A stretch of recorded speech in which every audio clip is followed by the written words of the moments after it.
Bonjour à tous et bienvenue dans notre émission reçue 5 sur 5. J'accueille à mes côtés Florent Béas. Florent, bonjour. Salut François, bonjour à tous. On va étudier ensemble le quintet de mardi sur l'hippodrome de Clairefontaine. C'est le prix du bocage, 2400 mètres à parcourir. On va écouter tout de suite votre sélection. Alors en tête le numéro 3 de Bonalois, suivi du 8 Mosquito Borgette, le 4 Lassine, le numéro 15 Cali du Valais, le 10 Almurcab, le numéro 6 Incunable, le 14 Bunouk et enfin le 9 Armire.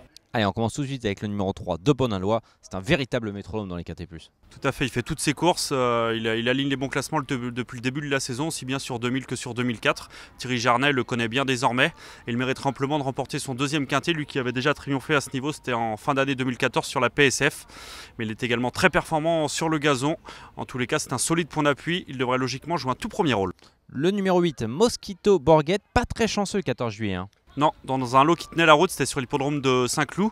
Auparavant, il se classait bon quatrième dans le Grand Handicap Longines à Chantilly. C'est un concurrent qui doit attendre dans un parcours, donc ça comporte quelques aléas. Mais s'il peut bénéficier d'un train suffisamment sélectif, ce très bon finisseur va en doubler plus d'un dans la ligne droite, je pense. Le numéro 4, Lassine, a terminé deuxième lors de son dernier quintet plus et deuxième lors de son avant-dernier quintet plus. Ouais, elle est très régulière. Si on peut lui reprocher quelque chose, c'est peut-être qu'elle gagne assez rarement. Elle compte que 2 victoires à son palmarès. Mais bon, le fait qu'elle ne gagne pas, c'est peut-être pas plus mal. Elle prend pas de poids. Elle répète chacune de ses sorties. Elle doit bénéficier d'un super parcours pour espérer s'imposer. Mais on la voit logiquement dans les 5 premiers. Il faut noter qu'elle sera associée pour la première fois à Théo Bachelot, car PC Boudot, son fidèle partenaire, est suspendu ce mardi. Le 15, Cali du Valette, c'est pareil, 2 fois dans le quintet plus lors de ces 2 dernières sorties. Les 2 dernières sorties, après une longue absence, elle avait besoin de plusieurs parcours de remise en route, mais là, elle semble avoir retrouvé la bonne carburation. En dernier lieu, sur cette piste de Clairefontaine, elle a pris une excellente 4e place. Elle a joué de malchance à l'entrée de la ligne droite, mais ensuite elle est venue donner un bon coup de rein.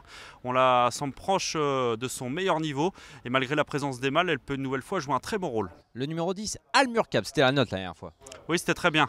C'est un cheval qui avait connu quelques fortunes diverses en début de saison, mais lors de ses 2 dernières sorties, il a montré un net regain de forme avec le port des œillères qui lui sont bénéfiques. Il sera à nouveau au milieu de cet accessoire. Il est aussi bien sur 2000 ou sur 2004, donc il possède lui aussi une très bonne chance de figurer à l'arrivée.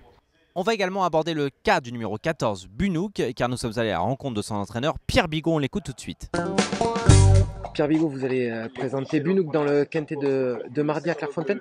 Pierre, la dernière fois sur la Fibri, il s'est remarquablement comporté. On a presque cru un instant qu'il allait s'imposer. Oui, non, il est bien battu. D'ailleurs, elle vient de bien regagner, réclamée certes, mais elle vient de regagner 400 longueurs, je crois, c'est ma mémoire est bonne. Non, le cheval est resté en pleine forme. Un petit peu d'eau, mais Clairefontaine, ils arrosent bien. Donc voilà, j'aurais préféré courir la deuxième épreuve, mais on n'a pas le choix. Pierre, on a l'impression que Bunouk revient au mieux qu'il a été. Oui, c'est vrai, il a fait l'arrivée de quintet au printemps, Maison Lafitte, mais c'était un petit quintet. Mais il est bien, c'est Bunouk, il est bien en ce moment. Et puis il a des hauts et des bas. C'est vrai qu'en ce moment il est bien, quoi. On peut peut-être le retenir. Non, le cheval est bien, il a bien récupéré. Il avait pris une course, mais depuis 2-3 jours, là, j'ai senti bien en forme, donc oui, on y va. Florent, il monte de catégorie, mais vous l'avez placé dans votre sélection quand même. Oui, en bout de combinaison, car il a prouvé en début de saison, au cours du printemps, qu'il pouvait encore figurer dans les quintets. Il s'était placé d'un quintet mansonien. Donc à l'issue d'un bon parcours, sa marge est assez réduite, mais il ne faut surtout pas le négliger pour une place. C'est terminé pour le quintet plus. Maintenant, votre pépite, Florent. La pépite, ce sera le pensionnaire d'André Fabre dans la première, le 102 Rajkumar, qui avait montré de belles possibilités à l'âge de 2 ans. Il a très peu couru cette année. Il vient d'effectuer une rentrée sur cette piste de Clairefontaine qui lui aura certainement fait le plus grand bien. Il était sagement monté en cette occasion. Je pense que là, il va montrer un tout autre visage et peut certainement jouer un tout premier rôle. Merci beaucoup Florent. On se retrouvera demain pour le dernier quintet plus du meeting. Ça sera sur l'hippodrome de Deauville. Merci à tous de nous avoir suivis et à bientôt. Bon jeu.